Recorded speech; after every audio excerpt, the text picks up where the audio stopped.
Every IELTS reading task is testing something different, but the test doesn't tell you what. That's why today we're going deeper. I'm breaking down each IELTS reading question type so you can spot what's really been asked and apply the right strategy every time. I used these techniques to get a band 9 in my own tests, and they've already helped so many of my students. Let's begin with a slightly challenging question type: matching headings. Choose the correct heading for each section from the list of headings below, and you see a box with all the headings. Your job is to match each paragraph or section in the passage to the heading that best represents its main point. So instead of reading the full passage up front, work through it paragraph at a time. So read the paragraph, then choose the heading that, and here is the important point, the heading that best reflects its main idea, not just a detail or a supporting point. And this task is tough, so it's unlikely you'll be able to match all the headings straight away. A common problem is when 2 or more headings seem to fit, and that's okay. Write down both options and move on. Go through the whole passage and then return to the paragraphs you couldn't match before. Now you have fewer headings left, and trust me, some of the answers will become more obvious. Match all the headings on draft paper first. Even if you take IELTS on computer, use your draft paper to match the headings. Make all the corrections and then transfer your answers. Now, in this video, for each type of question, I'll be showing you one task. And if you'd like to try and solve it, pause the video when you see it. But if you're more in the watching mood, just watch with me and I'll be showing you some tips about the task which are useful even if you're not solving the task itself. Okay, here is the first section. So if you're solving the task, pause the video now. And here is the answer. In this paragraph, we could suspect 2 headings, the first and the third. So how do you choose? Well, the third is the correct answer as it gives the best main idea of the paragraph, while the first, which is mentioned at the end of the paragraph, is more of a conclusion than the main idea. So always look for the main idea, not a supporting point. There is another task that may seem similar, but there is an important difference. It's called matching paragraph information. So here you need to identify where specific pieces of information are mentioned. So which paragraph contains the following information? These are not about the main idea, unlike matching headings, but these are about a particular fact or statement. So it's more about scanning the text for specific information. And in this task, some paragraphs may be used more than once or not at all. And you see a note if you may use the same answer more than once. And if you see this note, then most likely you will use at least one of them and at least twice. So start by reading the statements and highlighting keywords. Try to memorize what you're looking for. Then skim read the first paragraph looking for ideas in your statements. Then look at the statements and see if there are any matches. Pay particular attention to synonyms and paraphrasing. Then move on to the next section and keep repeating the process. But remember that some sections or paragraphs don't contain any answers. What I want to show you is how to find correct keywords. So our whole text is about something called electroreception. And the first statement is, how electroreception can be used to help fish reproduce. So what are the keywords? I would highlight the unique idea fish reproduce. Or number 2, why only creatures that live in or near water have electroreceptive abilities. So choose the keywords that help you remind what this option is about. I would highlight why. Or you may select creatures that live in or near water. I will show you just one more. So a possible use for electroreception that will benefit humans. So the unique keywords are benefit humans. So we highlight all the keywords this way. Now, pause the video and try to find the answer to the first paragraph, or if you wish, all 4. Okay, here are the answers. Paragraph A is about the second statement, B is about the fourth, C is about the first one, and D is about number 6. Okay, did you get them right? If you're answering these questions, please count how many correct answers you get and let me know in the comments at the end of the video. I'd love to know how you're doing. And now let's talk about the third question type, matching features. This task asks you to match statements to a list of options like people, theories, or locations. In this case, we have a list of inventions: black powder, rocket-propelled arrows, and so on. And we need to find who invented them: the Chinese, Indians, British. So how to solve it? First, read the list of options.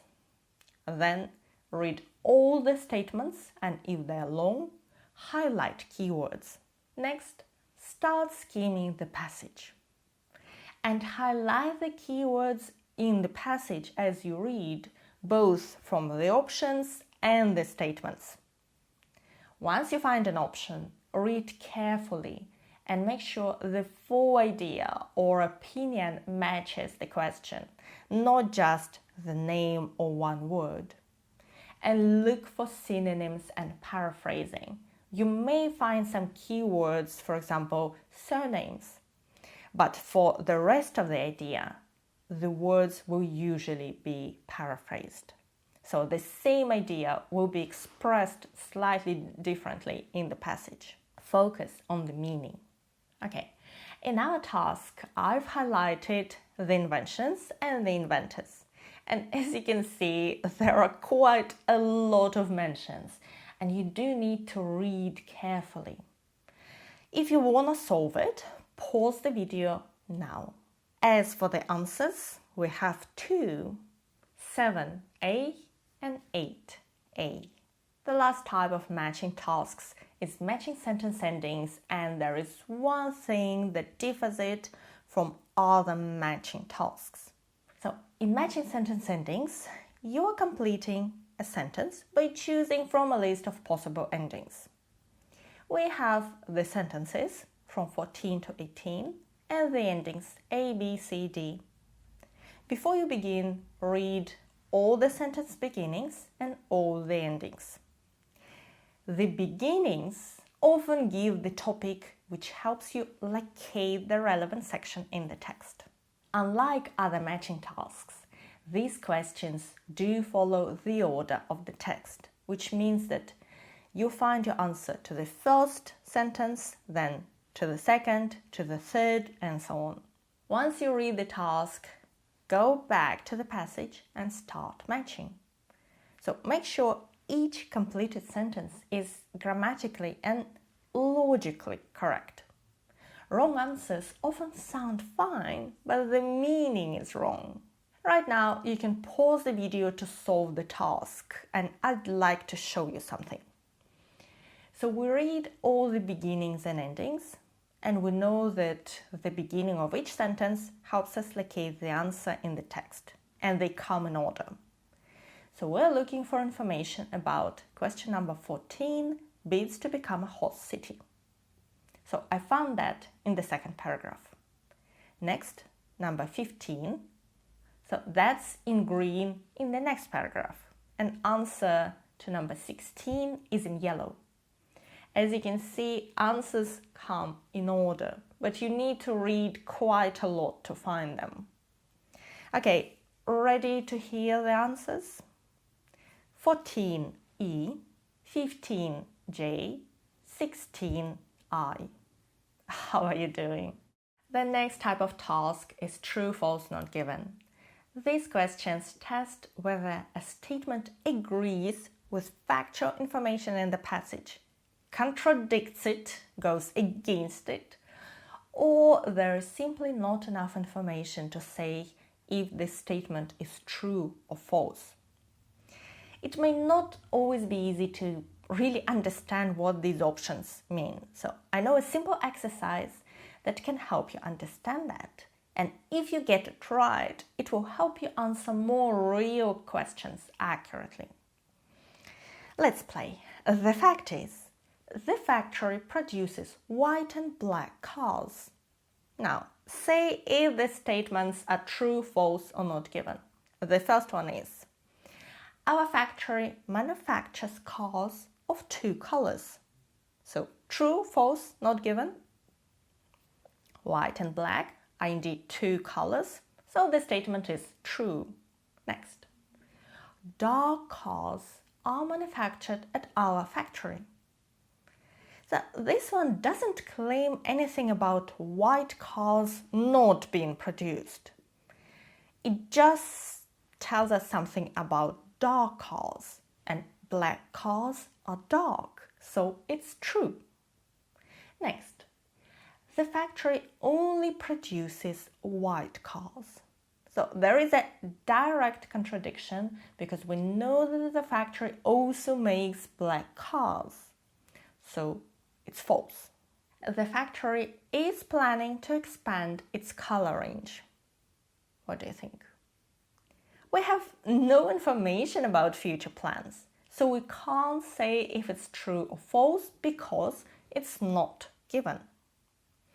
Okay, here are some good rules to follow when you're solving true, false, not given questions.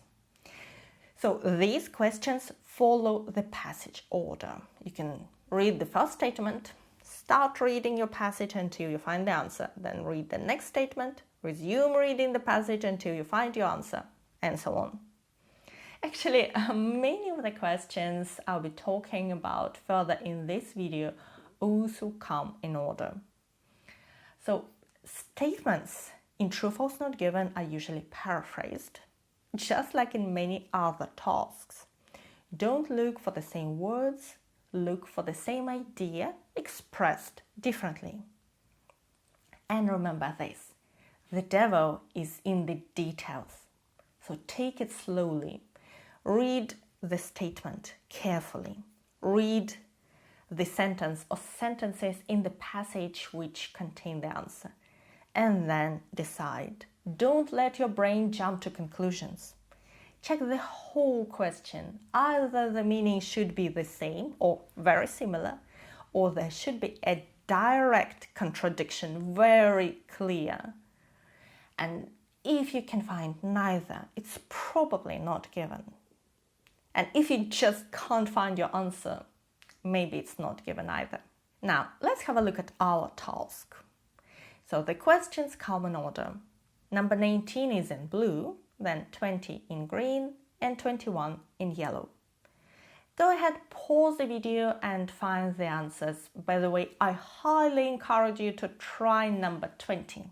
Okay, ready to have a look at the answers? Number 19 is true. They don't use the full range of facilities much. Number 20 is not given. Did you get it right? Well, basically, that was an attention exercise. Have a look here. So the statement says that Australians have still not paid for the construction of Olympic facilities. And in the text, we read that Australians are footing a bill or paying quite a lot for the maintenance of facilities. So we don't know if they have finished paying for their construction or not. it's not given. And if you got it right, really well done. And number 21 is false. A similar type of question is yes, no, not given, but there is one difference. True, false, not given are about facts. Yes, no, not given are about someone's opinion. So we don't claim that that opinion is correct. We just say that yes, that is what that person said.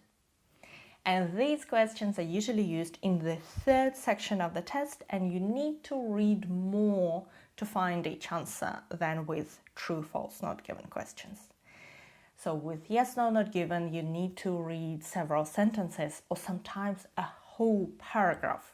By the way, all my reading and listening materials are free on YouTube, and you can find step-by-step practice lessons for all the main types of tasks. And if you download my IELTS study plan, you can find links to the most important videos you should watch before your exam. It's free and it can save you a lot of time. I'll link it below. I haven't offered you a yes, no, not given question to solve because you would really need to read a lot. So instead, let's just switch to the next type of task, multiple choice with one answer. So this type offers a question and several options. Only one is correct. In our case, we have 4 options. These questions follow the order of the passage. You can read the question on options carefully first. So get a clear sense of what the question is asking. Then start skimming the passage until you locate where the answer is. Then slow down and figure out which option is correct. A common challenge here is the presence of what I call distractors. You often see several options mentioned in the passage, but only one fully matches the meaning. So look beyond individual words and focus on meaning. And if you're not sure which option is correct, eliminate the options that are clearly wrong to narrow your choices. So paraphrasing is common, and you know what? You should consider all the options before you select your answer. That's because the correct answer may not be the first one that comes to mind. Now, let's go back to our task. So here we read, Stephen Hawking stated. These are our keywords that can show us where to find our answer. Basically, I found it in the last paragraph, which you can see right now. If we look at the options, they are quite similar. So find the differences and then solve the task. And pause the video. Ready? The answer is C. There is another type of multiple choice questions with 2 or occasionally even 3 answers. So you need to choose multiple correct answers from a longer list, usually 5 options and 2 answers. Read all the options first. Find the relevant section in the passage. It might be 1 paragraph or several paragraphs. Compare each section to the information in the passage. So this is key. By just reading the paragraph, you probably won't be able to say which options were correct. You really need to read the statement, read the sentence in the passage, and compare them. Is the meaning the same or not? If you see it's the same, that's the correct answer. If it's not the same, this answer is incorrect, so cross it out, eliminate incorrect options, and then you'll be able to find the correct answers. For example, in our task, 4 out of 5 options were discussed in the passage. 2 were incorrect, 2 were correct, and 1 wasn't discussed. And you would really need to read a lot to solve this particular task, so let's save some time and have a look at the next question type. The next type of task is not a common one. Choose a title. So this task asks you to select the best title for the entire passage. and the goal is to find a heading that reflects the overall theme, not just a detail from one section. So it's best to do it after you work through the other questions and you already have a good understanding of what the passage is really about. In our case, this is actually the last question in the test, number 40. So remember to avoid titles that are too specific or focus on just one paragraph. The correct answer will cover the whole text in a general, summarizing way. To be honest, this task is quite rare and I haven't seen it for some time, but it's still on the official list of questions, so you may get it. Now, let's look at the next big group of tasks which are extremely common, missing words, also known as filling the blanks or filling the gaps. There are actually several types of them with some important differences. In every test, you need to complete a summary, a table, a flow chart, or a diagram. Like this one, this is a summary completion. Choose not more than 3 words from the passage for each answer. Typically, all the answers will be found in a single section of the passage, but they may be slightly out of order, usually mainly in order, but a couple may be swapped, for example. So read the summary first, then locate the relevant part of the text and find your answers. Be careful not to exceed the word limit. For example, story of love is 3 words. And don't include articles in your answers. Make sure that the answer fits grammatically into the question. So you read the statement, the sentence, and it's grammatically correct with your answer. And if an article is needed, it must be in the question. Carefully copy the words from the text. Spelling must be accurate. Okay, if we open the task again, all the questions are about shark attack. So I found all the paragraphs that mentioned sharks in the text. Now, pause the video and look for the answers. Ready to see them? Number 10 is olfactory organs. Number 11, electric signals. Number 12, sinewy muscle. Number 13, electric field. And if you see some of these words for the first time in your life, you should know that so am I. And you're not expected to know these highly specialized terms. The test is built in a way that you can answer these questions without knowing these words. Okay, and there are 2 other similar types of tasks with one important difference. There is a sentence completion task. You are filling in a blank in a sentence, in our case with 1 word only, and short answer questions. So these require you to answer the questions using a word or several words from the passage. So this task is from general training reading. And you may be wondering why I'm showing you so many similar tasks. Because there is one key difference and you really need to know about it. Well, first of all, these answers usually come in order. And now the important bit. Answers may be further apart even in different paragraphs. For example, to find 3 answers here, you would need to read at least 5 paragraphs. Answers are in order 24, then 25, then 26, but they're not necessarily close to each other like in the summary completion. And that's a very important difference. Okay, and now you know the main strategies for all the IELTS reading types of tasks, and the next step is practice. And if you'd like to solve some tasks together, I have detailed practice lessons on all the main types of tasks, and a good one to start is matching headings. By the way, how many questions could you answer correctly today? Let me know in the comments, and thank you so much for watching me today. Good luck with your preparation and your exam. Bye!